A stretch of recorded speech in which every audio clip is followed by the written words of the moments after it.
Hello and আসসালামু আলাইকুম everyone, কি অবস্থা সবার? আমি আছি এখন গাজীপুরের মাওনায়। এখানে আমার এক ফ্রেন্ডের দাদার বাংলো বাড়িতে কিংবা ফার্ম হাউসে। তেমন কোনো ভিডিও কিংবা ব্লগ বানানোর আসলে প্ল্যানিং ছিল না, তারপরে অনেক সুন্দর একটি জায়গা, আপনাদেরকে না দেখিয়ে পারলাম না। তো এখানে সে মূলত টুকটাক ফার্মিং করে। এই যে দেখতে পারতেছেন বেশ কিছু গরু আছে। জুনাইদের গরু খুব বেশি পছন্দ, সে গরুগুলো দেখতেছে অনেক লম্বা সময় ধরে। আমি আর হাবিবও আসলাম। গরুগুলো আসলেও দেখতে খুব টেস্টি, আই হোপ খাইতেও টেস্টি হবে। I am just kidding.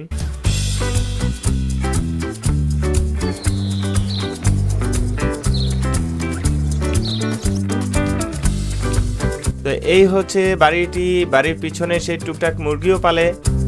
তো চলুন মুরগিগুলোও দেখি নিই।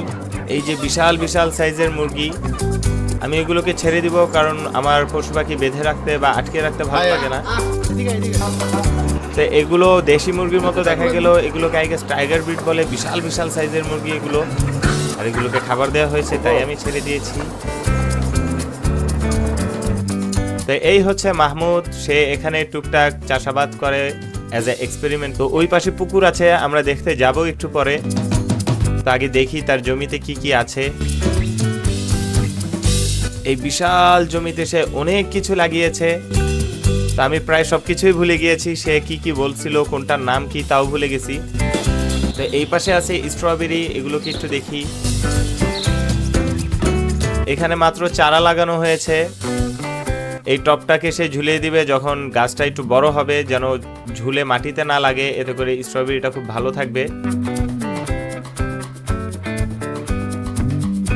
এরপর এইখানে পেঁপে ধরেছে। এরপর এই শেডের নিচে সে অনেক ধরনের চারা রেখেছে, এগুলোকে একটু বড় হলে সে মাটিতে রোপণ করে দিবে। এরপর গাইস, এটা হচ্ছে মূলা, এখানে সে অনেকগুলো মূলা লাগিয়েছে। এই যে দেখতেই পারতেছেন খুব সুন্দর মূলা, এটা জুস করে খাইতে পারবেন। তো আমরা মূলা খাবো না, তাই এটাকে আবার আগের জায়গায় রেখে দিচ্ছি, জায়গার জিনিস জায়গায় থাকুক।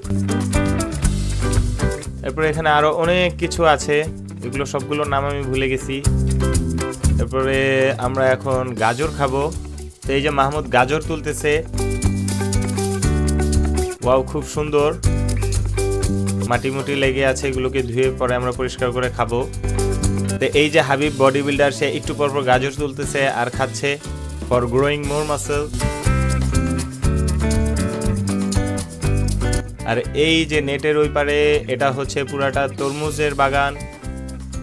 তো এখানেও আমরা গিয়েছিলাম, আর অনেক বড় জায়গা, আমরা হেঁটে ওই পার পর্যন্ত যেতে পারিনি। অনেক অনেক জিনিস এখানে লাগানো আছে। এরপরে এই হচ্ছে তার পুকুরটি, এখানে টুকটাক মাছ আছে। আর শীতকাল হওয়ায় আমরা পানিতে নামি নাই, আর পানিটাও একটু ময়লা ময়লা লাগছে আমার কাছে। তো আমি ড্রোন নিয়ে গিয়েছিলাম, মাহমুদের আমার ড্রোনটা খুব বেশি পছন্দ হয়েছে, তার হাত থেকে আমি ফ্লাই করতেছি, এবং ড্রোন দিয়েও আমরা খুব সুন্দর সুন্দর কিছু ফুটেজ নিয়েছি। আমার এই ড্রোনের রিভিউ রয়েছে, আপনারা চাইলে এই আই বাটনে ক্লিক করে দেখে নিতে পারেন, কিংবা ডিসক্রিপশনেও আমি লিঙ্ক দিয়ে রেখেছি। আমরা সবাই খুব এনজয় করেছি ড্রোন ফ্লাইটা। আমরা এখানে 14 জন ছিলাম।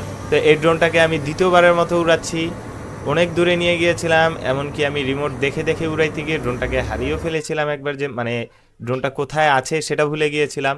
তো আসুন কিছু ড্রোন ফুটেজ এনজয় করি। আসলে তেমন কোনো ফুটেজ না থাকার পরেও ড্রোন দিয়ে শ্যুট নেওয়ার কারণে ভিডিওটাতে একটু কোয়ালিটি ইমপ্রুভ হয়ে গিয়েছে। তো আমার ড্রোন কেনাটা মোটামুটি সাকসেসফুল। ভিডিওটা আপনাদের কাছে কেমন লাগলো অবশ্যই কমেন্ট করে জানাবেন। আর মাহমুদ, আমরা আবার আসবো, খুব ভালো করে প্ল্যানিং করে আসবো। এত বড় খালি জায়গা, আমরা ফুটবল নিতে পারতাম, র্যাকেট নিতে পারতাম, খুব সুন্দর খেলা যেত।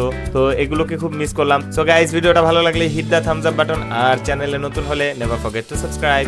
Bye bye.